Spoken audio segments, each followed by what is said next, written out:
Il était une fois. Toutes les belles histoires commencent comme ça. Mais il y en a tant. Devrais-je vous conter l'histoire éternelle de cette belle jeune fille qui vit la lumière d'un prince dans les ténèbres d'une bête? Ou devrais-je vous expliquer comment cette guerrière des contrées lointaines qui colonisa le cœur de son bien-aimé?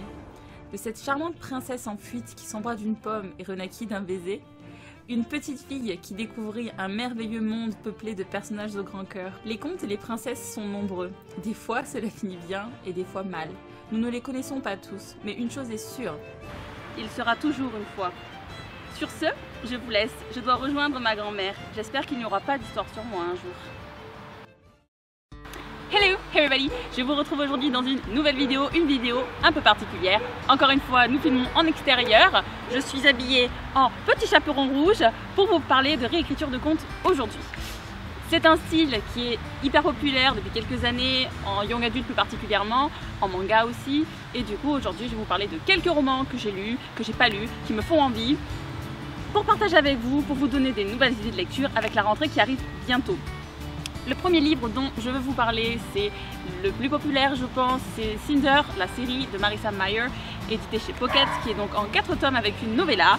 C'est une série hyper intéressante, sci-fi, avec donc Cendrillon, qui est un cyborg et qui va croiser la route de Réponse, de Blanche-Neige, du Chaperon Rouge aussi d'ailleurs, c'est pas fait exprès mais regardez-moi ça, c'est raccord. Une très bonne série qui n'a plus besoin de faire parler d'elle je pense, mais si vous ne l'avez pas encore lu, je vous recommande vraiment de le sortir de votre palle parce que c'est vraiment super sympa. Série suivante dont je vais vous parler, il s'agit du Pays des Contes par Chris Colfer, il me semble que c'est édité chez Michel Lafon. Il y a au moins 3 tomes qui sont parus en France. Une très bonne série aussi, plutôt middle grade celle-ci, qui parle donc aussi de plusieurs contes de fées. Il y a le Chaperon Rouge dedans, il y a différentes princesses, il y a Cendrillon. C'est du middle grade, c'est mignon, c'est sympa, c'est plein d'espoir, c'est avec de l'aventure. Du coup, grosse recommandation aussi. Autre série dont je pourrais vous parler encore. Il y a des romans qui sont one-shot aussi, si vous ne voulez pas vous lancer dans des séries. Le premier qui me vient en tête, c'est Sortilège d'Alex Flynn, qui est édité chez Black Moon. Et il y a même le film qui est sorti, si vous n'avez pas envie de le lire, qui est donc une réécriture de La Belle et la Bête aujourd'hui. Et il y a un acteur principal qui est très canon dedans, qui s'appelle Alex Pettyfer. Mesdames, messieurs, voilà. Argument très important dans une vie. Et voilà, c'est vraiment un livre pour vous distraire en été, quand vous avez envie d'une lecture détente. Ensuite, autre bouquin dont je pourrais vous parler, il y a le Conte des Royaumes par Sarah Pinborough, édité chez Milady, qui est un livre en intégrale maintenant. C'était 3 romans à la base avec une couverture magnifique qui est sortie donc en intégrale il y a quelques temps, qui est là plus avec un public adulte. Les versions des contes de fées sont un peu plus trash, notamment je me rappelle dans le tome 1 que c'était sur Blanche-Neige et qu'elle était assez dévergondée, notre Blanche-Neige. Mais voilà, du coup j'en avais gardé un assez bon souvenir, c'est une lecture assez sympa, même si pas exceptionnelle. Du coup je vous recommande de le lire s'il vous fait plaisir.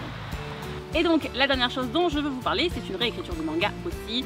Mais manga, je vous propose 2 titres que j'ai déjà lus et que dont peut-être vous connaissez si vous me suivez depuis un certain temps. Le premier c'est Princesse Kilala, qui est un shoujo Kodomo, donc avec toutes les princesses Disney, c'est en 4 ou 5 tomes, je sais plus, édité chez Pika. Donc voilà, si vous avez envie d'une lecture vraiment mignonne à souhait, je vous recommande vraiment ce manga. Et ensuite, je vais vous parler d'une réécriture d'Alice au Pays des Merveilles qui est vieille. C'est le manga Alice 19 par Yui Watase, édité chez Glénat, qui est en 7 tomes, qui était franchement sympa parce que c'est un shoujo aventure avec une adolescente. Donc il y a une sauce japonaise, il y a de la romance et tout. C'est un peu old school, mais du coup, je vous recommande parce que Cœur Love, Alice 19, c'est un de mes premiers mangas. Voilà, c'est ici que nos chemins se séparent. On se retrouve bientôt pour une vidéo. Et n'oubliez pas, on aime, on s'abonne et on partage si ce n'est pas déjà le cas. Au revoir!